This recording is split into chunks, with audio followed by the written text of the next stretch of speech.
She is doing a cooking show on Netflix. I only watched 5 seconds of it, and I thought she was going to cut her wrist by trying to zest a lemon. This girl has never been in the kitchen in her life. We just want to be normal people. All this attention is so hard.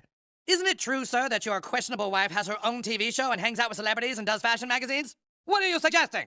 She never stops whining. Maybe Netflix have heard the noise against these two. I know she loves them.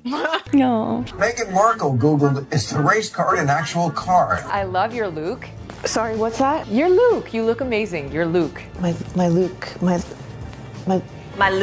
My look. She likes my Luke. Your voice is driving me crazy, and I'm about to jump over there and put my fist down your throat. It's not very good, is it? And I mean, that's putting it mildly. What's been so interesting is I regarded the advent of With Love Meghan rather like I regarded root canal surgery. It's one of those things that you know it's coming. You really don't want it to be unethical. Easier to watch than the Harry and Meghan versus everybody else show we did a couple of years ago.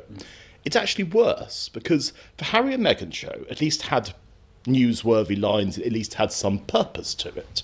I've never seen someone that struggles to just give us like one strip of authenticity. I think the woke have been asleep. Oh my gosh, I work so hard. You're complaining about your hard life, and you're so privileged. It's just so weird. It's ridiculous. I'm searching for something to like about her, and it's so hard. Well, if Meghan and Harry can quit their family, you can too. Markle, but she calls herself Meghan Sussex in the show. And you keep thinking, is this going to be the new Meghan Sussex that we see? But there's all these bizarre touches in it. Like at one point, she says that she's going to have pretzel bags made up, and they're individually personalised pretzel bags. It opens on a storm grey cartoon sky, violins sawing at full melodrama. Animated Meghan stands in her cliff-top mansion's bay window, mug of artisan chamomile trembling in her hand, whispering to no one. They wounded my soul. Before the violin can resolve, the camera jolts back to reveal 3 Klieg lights she's positioned herself, a drone whirring overhead, and Prince Helper, clutching a ring light while asking whether her hurt face needs another take. That's South Park's thesis in a single gut punch. When sorrow has a lighting crew, the audience spots the boom mic. The episode detonates across X within minutes. Clips of Meghan sprinting through the woods screaming "Respect our privacy," selfie stick in one hand, brand manager on Bluetooth in the other rack up 8-figure views before the West Coast even wakes up. #sons, victim flicks and 10 performative privacy surge so hard they choke Netflix's own promo posts. Commentary channels cue reaction videos like kids at a roller coaster. Everyone wants one more ride on the schadenfreude loop. But the satire's bite isn't volume, it's precision.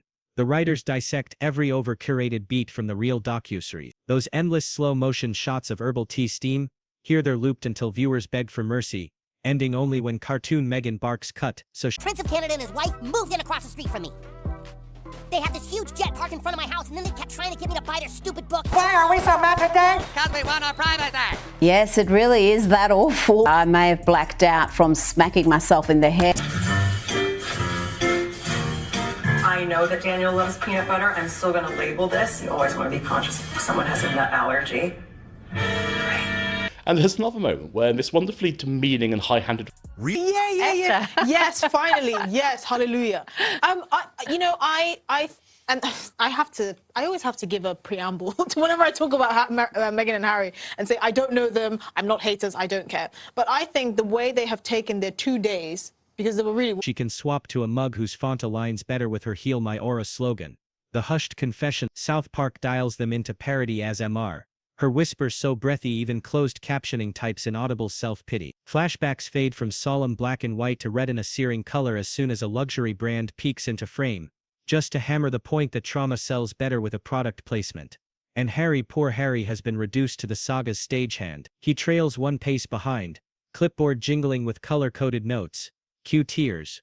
Reshoot avocado crisis. Plug candle line. When he attempts his own confession, I hurt too, Meghan shushes him, adjusts her lavender filter and cues sad piano. The gag lands because it mirrors the public's nagging question. Did the prince swap one gilded cage for another, only smaller and branded? South Park's cruelty peaks during the faux commercial break. Screen fades to white, then re-emerges in soft focus on Sussex Serenity candles. Smells like blame, burns like truth. Meghan inhales theatrically, declaring, "It's the aroma of my journey," while Harry trembles under the weight of a 40-ounce 3-wick jar labeled Global Empathy. Audiences howl. Meme artists immediately splice real Sussex product shots beside the cartoon version, and the comparison is brutal. Satire barely has to exaggerate. The internet frenzy reaches Buckingham speed when the show mocks their supposed relatability tour. Cartoon Meghan pushes a cart through normal people market, demanding oat milk infused with free-range positivity. The kale isn't photogenic enough. The cashier's reusable bag is spiritually beige. She documents every grievance for her self-care vlog while lecturing shoppers about eco-footprints. It's a surgical strike on the influencer meets royal mashup critics have side-eyed since day one.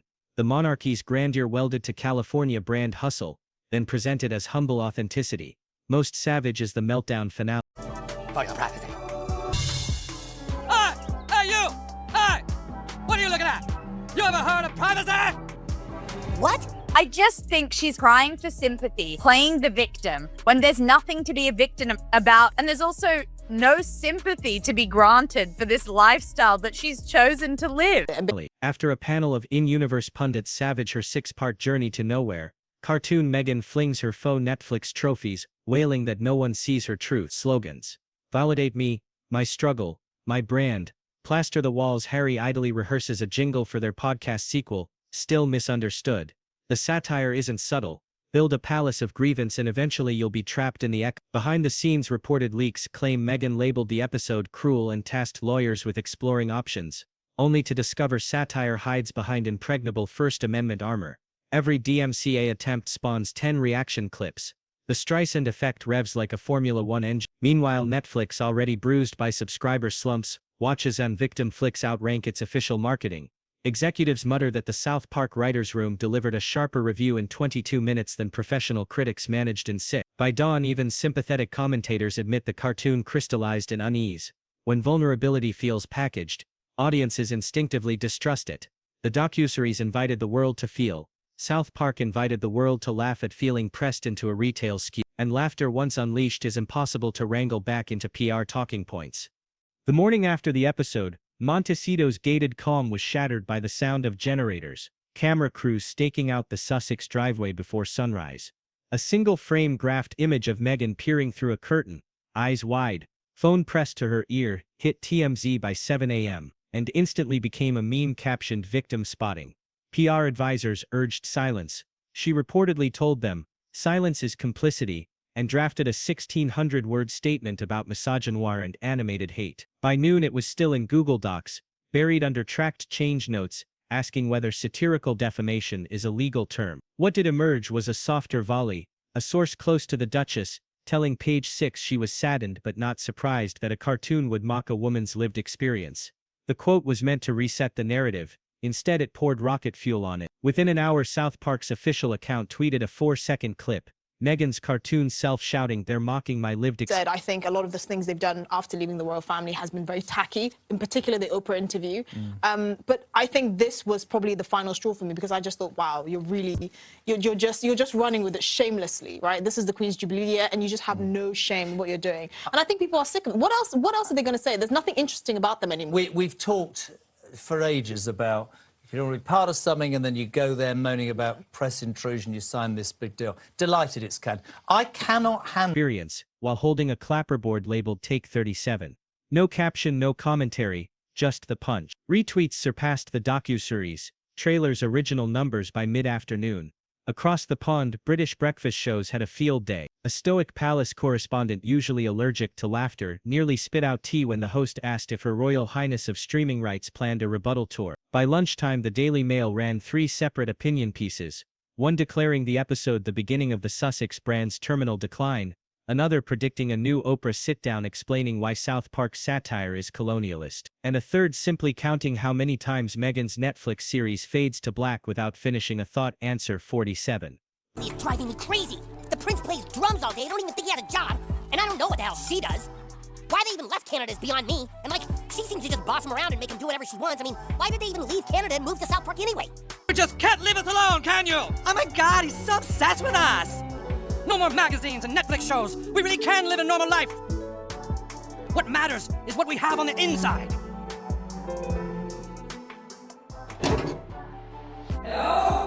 40 minutes into the podcast, This little picture, quite a grainy picture, flashed up, which shows a basket of, homemade preserves with a card on it, HRH, Duchess of Sussex, Meghan. You dropped off this gift basket with ice creams, homemade strawberry sauce to put on top of the ice cream. I find it a little bit cringe to give a gift to a close friend and sign it Her Royal Highness. Why even in private? She's using that full title, Her Royal Highness. I would never refer to myself as Her Royal Highness. They won't let me call myself Her Royal Highness anymore, but I'm going to put it all over my stationery and on the gifts that I give to my The real friends. hit landed in Silicon Valley. Spotify, stung by months of weak engagement numbers for archetypes, saw performative privacy trending and quietly pulled the show's landing page from its front carousel. Insiders leaked that the platform's renewal talks cooled to room temperature overnight. An exec allegedly quipped, "If South Park can do the whole relationship in 20 minutes, why would listeners sit through another 12-episode arc?" Advertisers felt the chill first. 2 wellness brands paused campaigns tied to future Sussex audio projects, citing brand safety uncertainties. Netflix kept its corporate lips sealed, but employees weren't. Slack screenshots spilled onto Reddit. Junior staff joking about a Victim Flicks internal award for most edits requested to a single teardrop. One post claimed producers of the couple's upcoming Polo-centric doc were told to dial down the confessional vibe 60%. Another swore the company had assembled a satire readiness team to cross-check future reality fare against potential South Park fodder, a rumor too delicious to fact-check.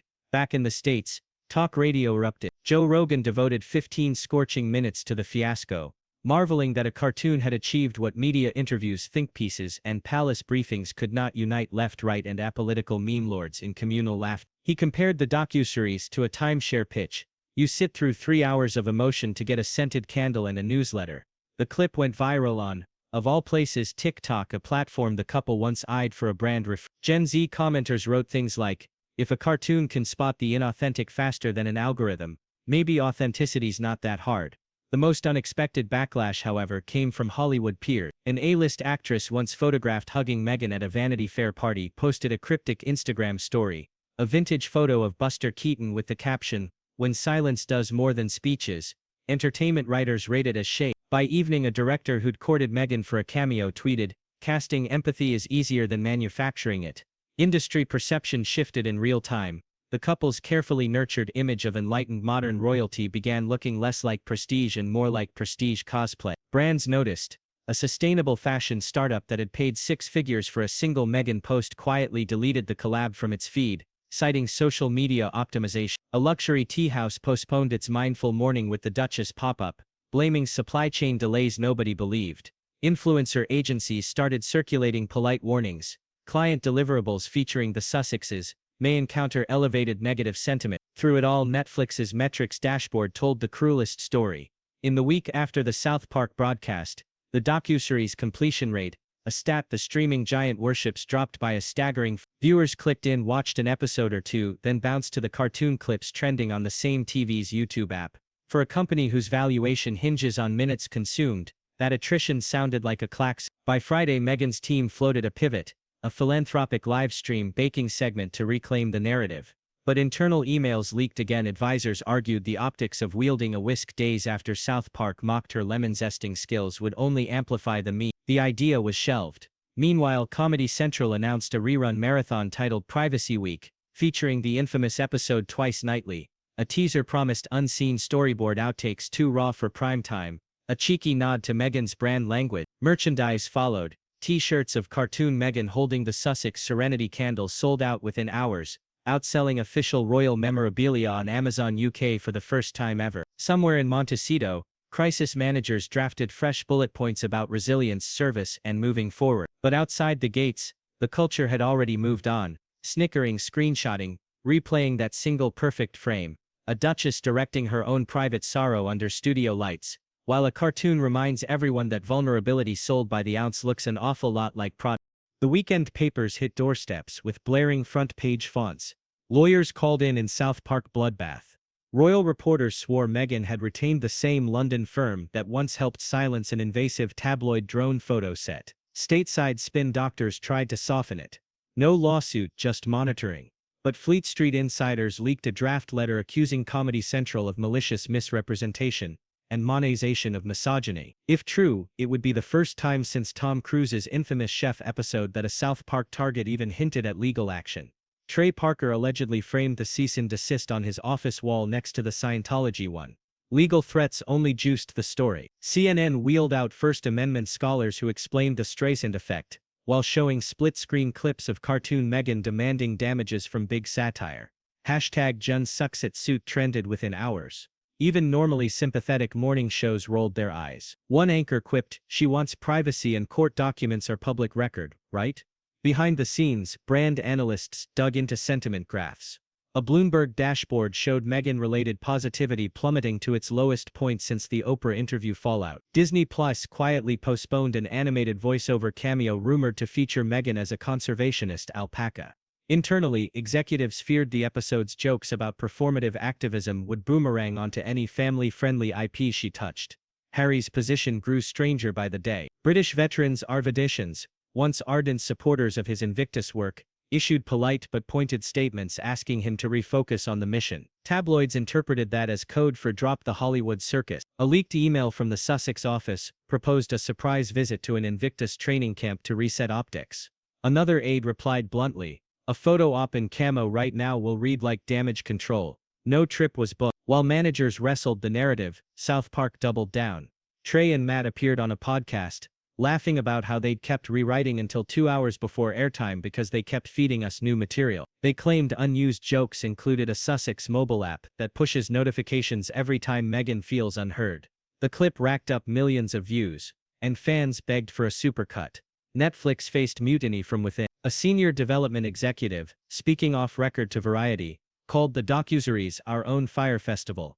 Beautiful trailers, empty tents. She revealed the platform is re-evaluating celebrity-driven non-fiction, adopting a new rule: no greenlight, unless raw footage proves the subject can speak candidly for 5 unedited minutes. Staff privately dubbed it the Sussex Clause. Across cultural commentary you could feel the momentum shift. Long-form essays emerged praising the cartoon's role in puncturing what one writer called an influencer monarchy. Another piece likened the episode to the moment the emperor's new clothes child pipes up, except the child is a foul-mouthed 8-year-old in a beanie. Even progressive columnists who once defended Meghan's critique of royal protocol admitted the satire landed because it exposed packaging rather than principle. In Montecito, sightings of the couple dwindled.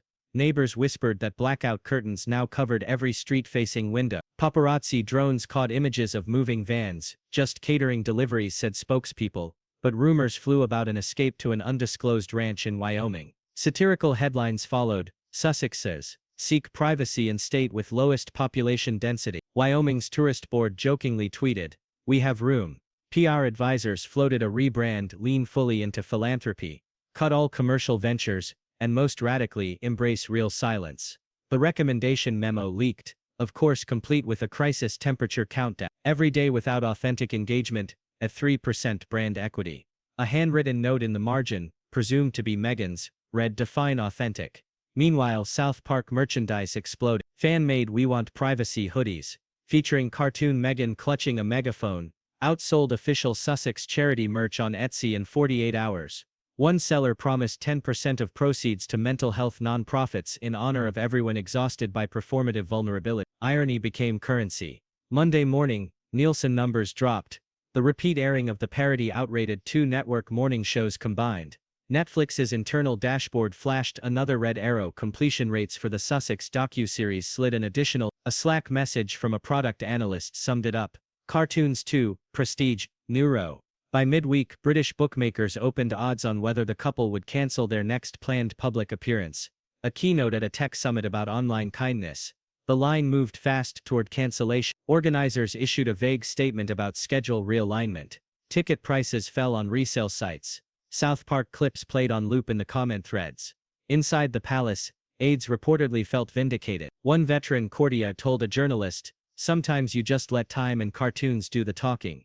Even staunch Republicans admitted the monarchy had never looked so poised by comparison. Buckingham's social media account posted a single photo of King Charles planting a tree, garnering record likes. A top comment read, "At least the tree isn't trying to sell me candles." And so the cycle marched on. Satire begat outrage. Outrage begat leaks. Leaks begat meme. In an era where image is everything, A 22-minute cartoon had popped the Sussex brand like a soap bubble. The question now was not whether Meghan and Harry could reclaim control, but whether anyone still believed there was an unstaged version of their story left to tell. Within days, the aftershocks began hitting the Sussex business ecosystem like falling dominoes. First came Spotify. Executives who had once trumpeted archetypes as a prestige coup abruptly wiped the show's banner from their app carousel. An insider told The Wrap the contract's innovation clause had never been met. South Park's parody merely gave legal a clean exit. The platform issued a syrupy statement about evolving audio strategies, but podcasters quickly decoded it. Dead podcast walking. That same afternoon, a glossy profile meant to launch Meghan's new lifestyle brand disappeared from the Vogue website. Sources at Condé Nast hinted the piece had timing conflicts. Translation: editors feared their comments section would turn into a meme graveyard. One staffer leaked an unused pull quote in which Meghan compared her condiment line to a hug in a jar. It surfaced on X within minutes, paired with gifs of South Park's candle gag. The ridicule was brutal enough that Vogue quietly logged replies on every post mentioning her for 48 hours. Harry, meanwhile, retreated behind the walls of their Montecito compound. Photographers caught him once, cycling with security on a coastal trail. He was reading a paperback titled Stolen Focus. The flashbulbs captured the cover clearly. Online wags joked he'd found the perfect book on losing control of one's own narrative. The crisis managers tried a Hail Mary release unpublished photos of Archie and Lilibet baking cookies, captioned with a gentle reminder that at the heart of everything, we are parents first. The pictures were undeniably sweet. Flour-dusted cheeks. A crooked unicorn apron. Yet the top-liked comment read, "Nice counter-programming. Who held the boom mic?" Even adorable toddlers couldn't beat the meme cycle. Netflix is bored. Unnerved by stock wobble, scheduled an emergency call. Two directors argued that pulling With Love Meghan might fuel the backlash. Another wanted to bury it like bright red lingerie under a black turtleneck. They settled on a soft edit.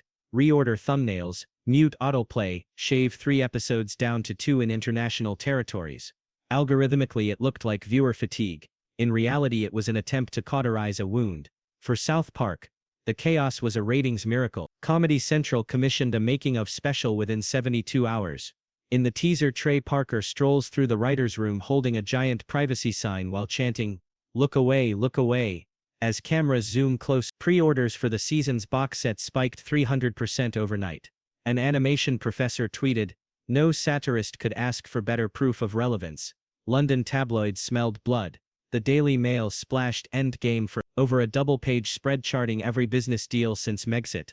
Red X's marking each cancelled project. Even The Guardian, usually measured, ran a column wondering if the couple's narrative capital had finally overborrowed against public patience. Across the pond, the Los Angeles Times framed it as the latest proof that Hollywood, ever impatient, moves on the second a brand goes from inspiring to exhausting.